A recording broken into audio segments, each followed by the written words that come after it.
합산교회 이수혜 목사입니다. 오늘은 영적 전쟁의 현장과 무기와 목적에 대해서 말씀을 드리겠습니다. 하나님이 자기 형상 곧 하나님의 형상대로 사람을 창조하시되 남자와 여자를 창조하시고 하나님이 그들에게 복을 주시며 하나님이 그들에게 이르시되 생육하고 번성하여 땅에 충만하라. 땅을 정복하라. 바다의 물고기와 하늘의 새와 땅에 움직이는 모든 생물을 다스리라 하시니라. 오늘 본문을 문화명령이라고 합니다.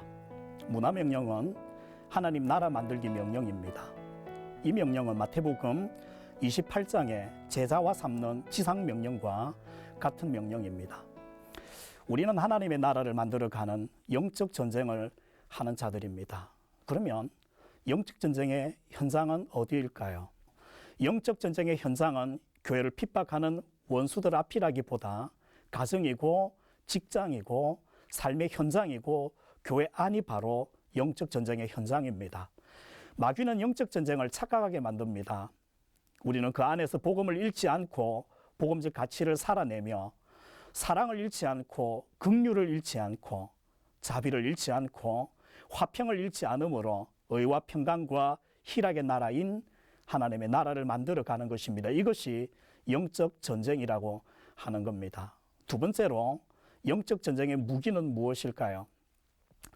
영적 전쟁의 최초의 명령은 아담 하와에게 주어진 문화명령이고 마지막 명령은 마태복음 28장에 나오는 제자화 명령입니다. 이것은 하나님 나라 만들기 명령인데요. 그 방법은 한 손엔 하나님의 형상을 들어야 하고요. 그리고 한 손엔 복음을 들어야 합니다. 다른 무기가 필요 없습니다. 교회가 힘을 가져야 할 필요도 없습니다. 교회가 무기를 가질 필요도 없습니다. 교회가 세상을 정복할 무기는 하나님의 형상과 복음이면 충분합니다. 교회가 세상을 이길 가장 강력한 무기가 하나님의 형상입니다. 거룩이고 사랑이라는 겁니다. 그래서 교회는 칼을 들어서는 안 되고 하나님의 형상과 복음을 들어야 되는 것입니다. 세 번째로 영적 전쟁의 목적은 무엇일까요? 여러분, 영적 전쟁의 목적은 생명을 살리는 전쟁입니다. 영혼을 얻는 전쟁입니다. 그래서 의와 평강과 희락의 나라인 하나님의 나라를 안으로는 풍성하게 만들고 밖으로는 넓혀 확장하는 것이 영적 전쟁의 목적입니다. 그래서 영적 전쟁을 하고 지나간 자리에 교회를 핍박하는 원수들의 시체와 피가 있어서는 안 됩니다.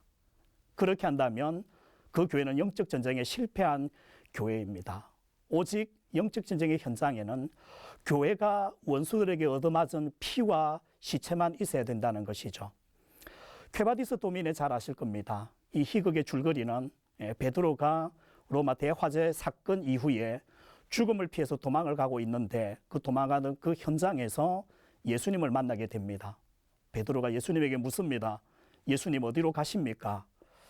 저는 지금 목숨의 위협을 느껴 네로를 피해 도망갑니다. 이때 예수님의 대답이 이것이었습니다. 나를 죽였던 그리고 너를 죽이려고 하는 원수들을 살리기 위해서 나는 지금 로마로 가고 있어. 이 말을 들은 베드로는 크게 회개하고 다시 자기를 죽이려던 로마로 들어가서 AD 67년경 사도 바울이 순교했던 그쯤에 자기를 살리려고 했던 원수들에 의해서 죽임을 당하게 됩니다. 오늘날 교회가 서 있어야 할 자리가 이 자리가 아닌가 싶습니다.